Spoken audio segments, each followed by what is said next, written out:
Hello and welcome to Inside Edition to discuss national, regional and international issues in depth. The Sustainable Development Goals, the SDGs, are a universal call to action to end poverty, protect the planet and ensure that all people enjoy peace and prosperity. These 17 goals build on the successes of the Millennium Development Goals, the MDGs, while including new areas such as climate change, economic inequality, innovation, sustainable consumption, peace and justice, among other priorities. The Kingdom of Bahrain has taken several steps to adopt the SDGs after building on its experience and expertise in achieving the MDGs ahead of a schedule in 2015. One of these steps is the recent opening of the first of its kind Bahrain Science Center for Sustainable Development Goals. We will be discussing this matter with Shaikha Muneera bint Mohammed Khalifa, the Director of Youth Activities in the Ministry of Youth and Sports Affairs. But first, let's take a look at how the SDGs can be taken from paper to planning to practice. Around the world, a complex orchestra of partnerships, know-how, and policy making is well underway to realize the promise of the 2030 Agenda, its 17 Sustainable Development Goals, and the commitment to leave no one behind. The 2030 Agenda is a composition of intertwined social, economic, and environmental goals and targets that requires a new way of thinking about development. That is why the United Nations development agencies have come together to create MAPS, a common agile approach to development that stands for mainstreaming, acceleration, and policy support to help countries move the SDGs from paper to practice. This is how it works. Country X is trying to turn the extraordinary goals into realities on the ground. This is where mainstreaming comes in. It's about making the 17 goals a part of people's lives by including them in national and local policies, action plans, and budgets. About raising public awareness and engaging with civil society, businesses, and the media, establishing practices for monitoring and reporting, securing financing for the agenda, and assessing risk. Country X knows that an integrated agenda means that it cannot work with one goal at a time.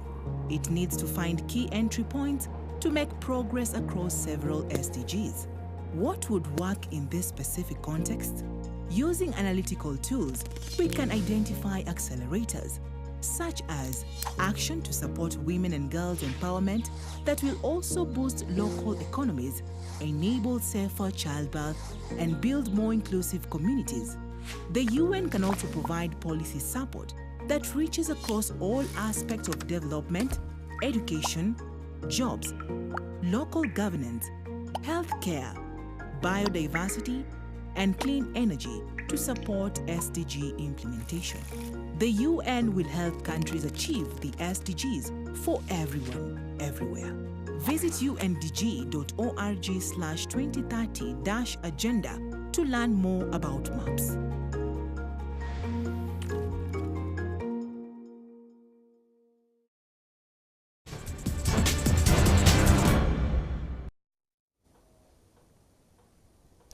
Joining us in the studio is Shaikha Muneera. Thank you very much for being with us today and answering some of the questions we have. Shaikha, first of all, the first of its kind science center is being done in honor or basically representing these 17 development goals. What can you tell us? How did the idea initiate? Firstly, I wanted to thank you for having me here today. To talk about the Science Center, honestly, it was a project that was handed over to the Ministry of Youth and Sports Affairs in October 2016. Since then, we did a lot of studies as to, we studied a lot of different science centers around the world and wanted to do something, and wanted to bring something different to Bahrain. We wanted something that would actually speak to the youth, something that Bahrain really cares about and wants to showcase it to the world. So an idea came up to us, and then we thought, why not have a Bahrain Science Center that tackles the SDGs? And today the SDGs is a hot topic. It's one of the things that Bahrain as a country has obliged to be handling, so we'd like to be part of that as well.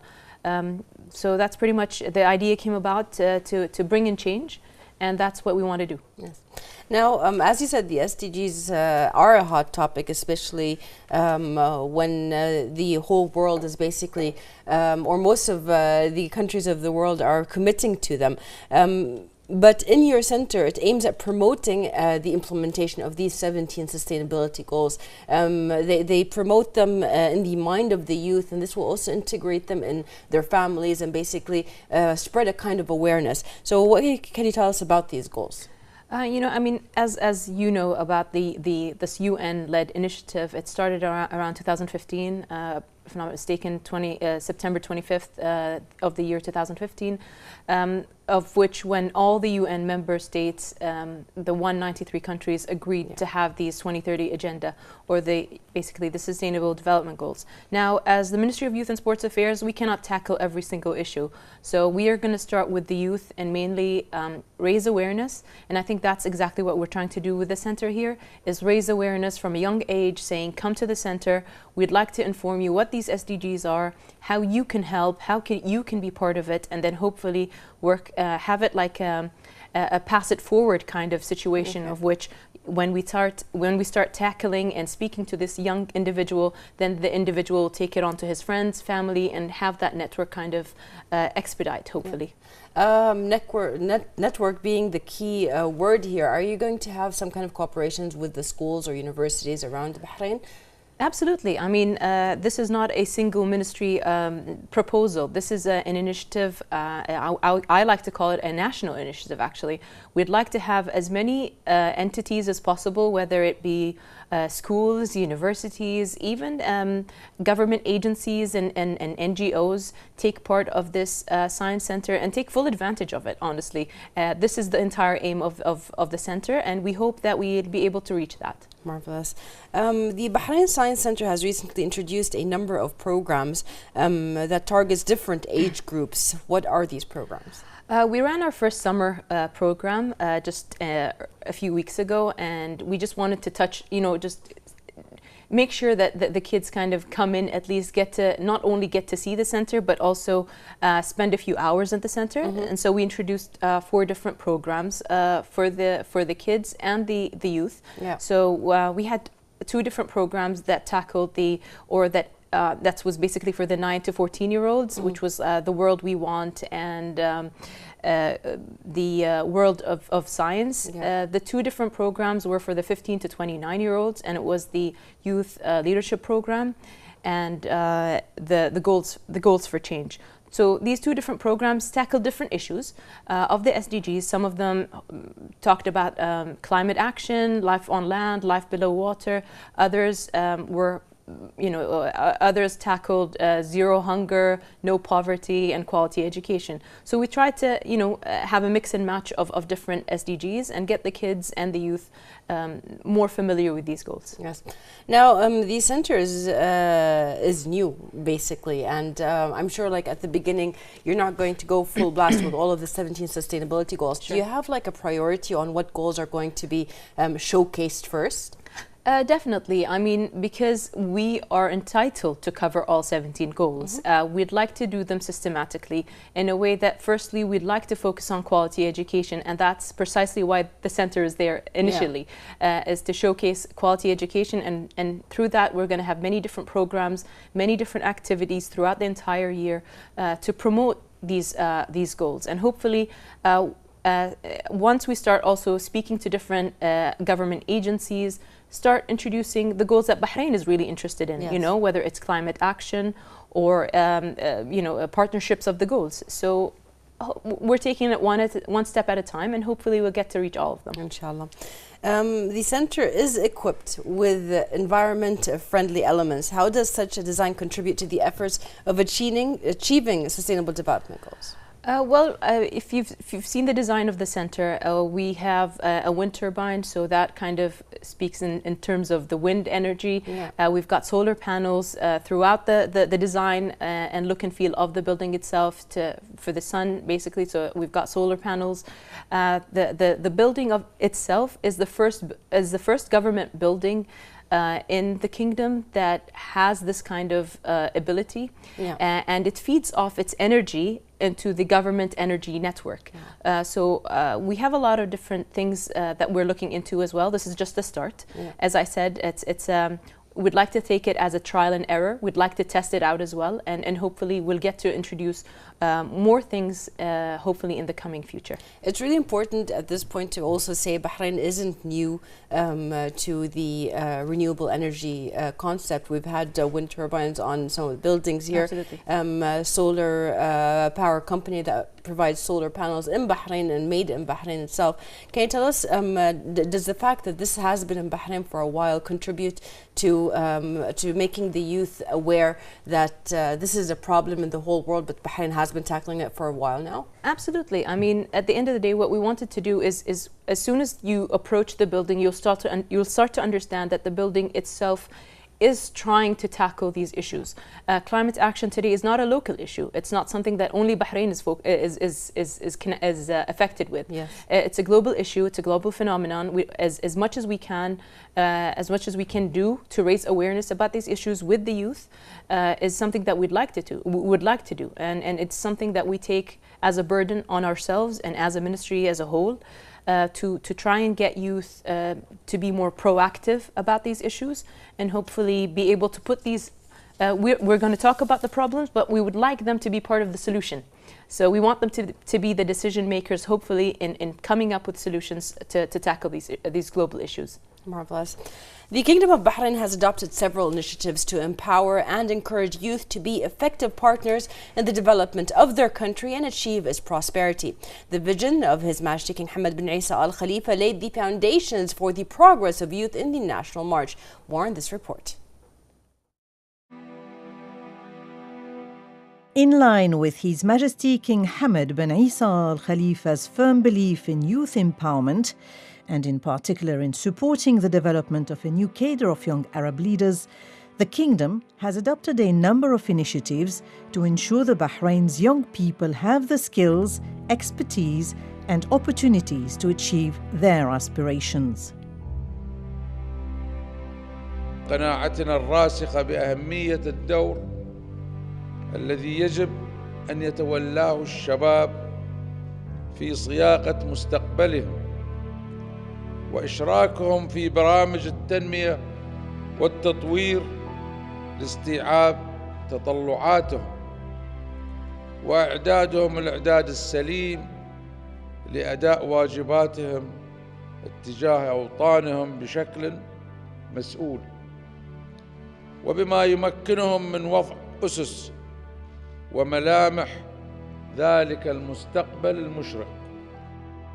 His Majesty's vision acknowledges that youth are central components of global development, and this fundamental belief has resulted in integrated strategies in investing in the future of young people, placing youth at the heart of the Kingdom's development priorities. وأننا نتطلع من شبابنا أن يكون لهم دورا وإسهامات عالمية لتحقيق السلام والتعايش والتنمية المستدامة. وقد أطلقنا هذا العام جائزة الملك حمد لتمكين الشباب لتحقيق أهداف التنمية المستدامة. The Kingdom of Bahrain's long-standing commitment to implementing His Majesty's vision for youth empowerment is enshrined in a series of international partnerships which have been built on the belief that, as in Bahrain, young people can lead their countries and the world towards a better future. No matter how challenging the journey of development will be, nothing stands in the way of the determination of aspiring young people. Indeed, the more steps they take towards confronting those challenges, the closer they are to realizing their ambitions. Raising their nation's flag high in the clouds, tomorrow is for them. The future is them.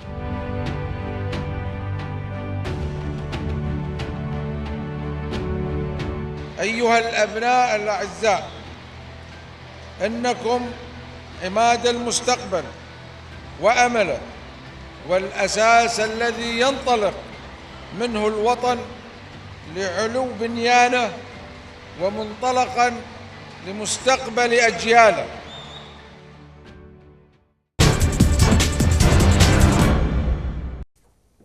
Before we went to the report, you talked about the role the Ministry of Youth and Sports is having in this whole thing. And during the process of promoting the implementation of Sustainable Development Goals, the Ministry of Youth and Sports actually dealt with several institutions. How do you value this cooperation? How does it contribute positively to achieving the aspired goals for the Science Center and also in the future the Sustainable Development Goals? We work mostly with, if we're tackling that issue, that's Goal 17, which is basically partnerships of the goals. So what we're doing at the Ministry of Youth and Sports Affairs, especially with the Science Center today, we'd like to get as much partners, stakeholders, to help enable the center itself so that it takes its full form. As a ministry, we're not able to do everything by ourselves. As much help and assistance we get from government agencies, from NGOs, whether they are local or global, would definitely help us in reaching the vision that we have for the center. So partnerships of the goals, definitely. We put it up in our list of things that we'd like to do. We'd like to get more partners hopefully in. We currently have a lot of partners, like Temkeen has been a big part of what we do, and they've been supporters of what we've been doing since the start. And today we're looking at having even more partners, hopefully with the different government agencies and hopefully even like UN agencies to take part in the Science Center. Yes. Shaikha Muneera, is there like a contact that people that basically watch the show and want to be part of this and want to have more information, where they can contact you on a website or something like that? We are currently working on our website, but definitely there's the number for the Science Center itself. Yeah. If they go on Instagram, there's direct contact lines of how they can get in contact with the center, whether they'd like to visit or just look at our recent videos and programs that we've been running, so they can look through the Bahrain Science Center Instagram. Perfect. The registration closes in October for youth to apply for the King Hamad Youth Empowerment Award to achieve the Sustainable Development Goals, which is the first of its kind on a global level, not even a regional one. What are the main objectives and categories of the award, and how do you value the local and international interest in applying to it?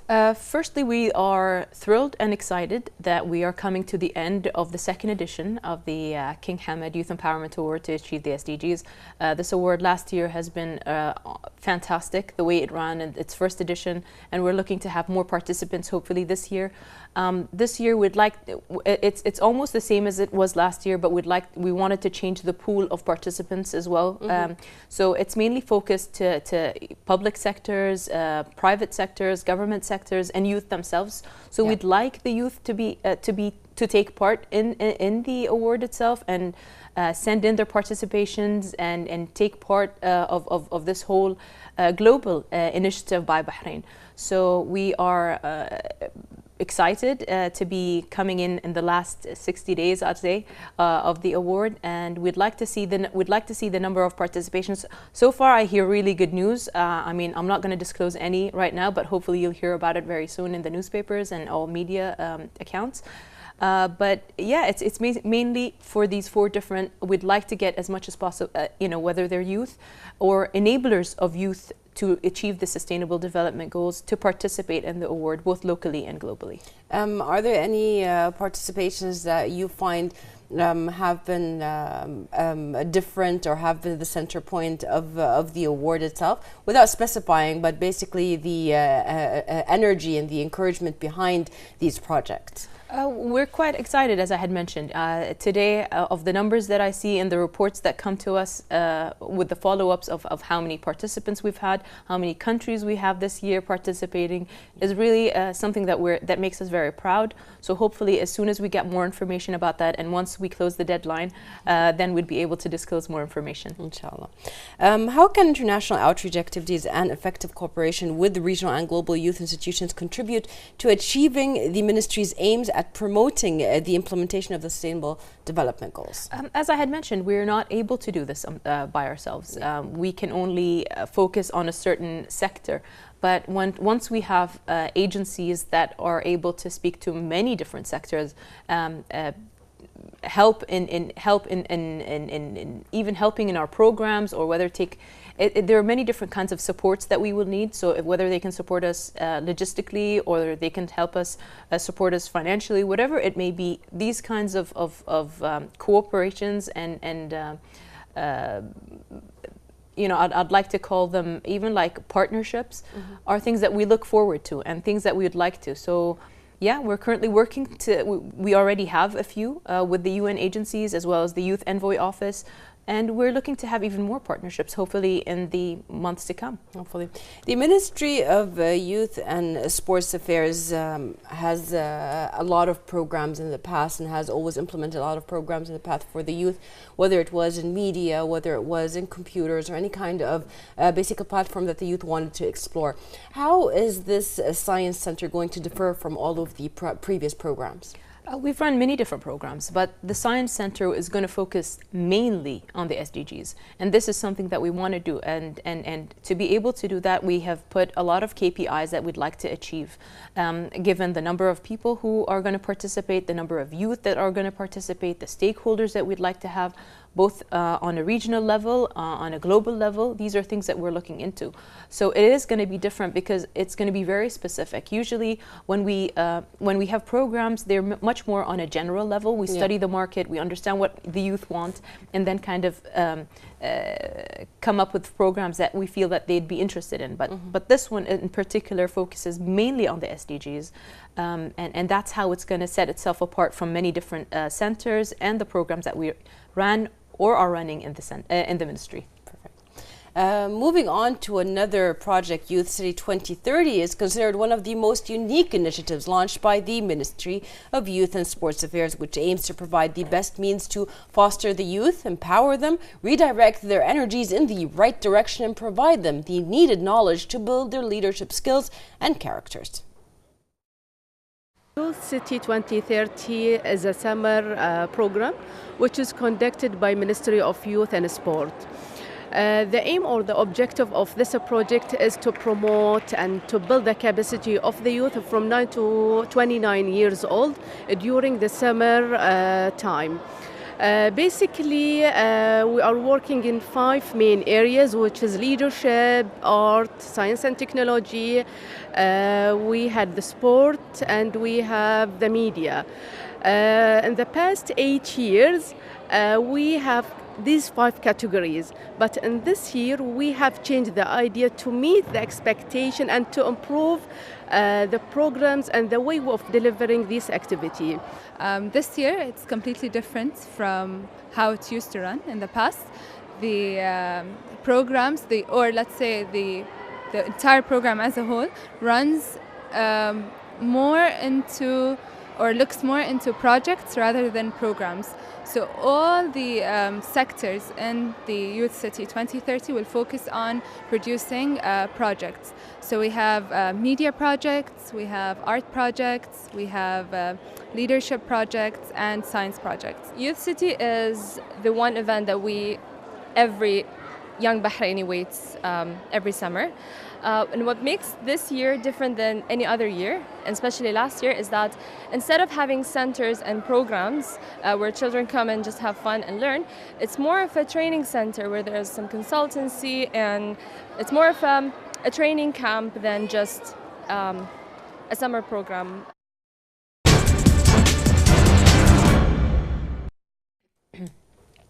Welcome back. Now, continuing on what we were talking about, after 9 years of launching the Youth City 2030 and knowing all of the outcomes of the previous youth cities, I mean, a lot of the youth have become grown-ups now and we're working.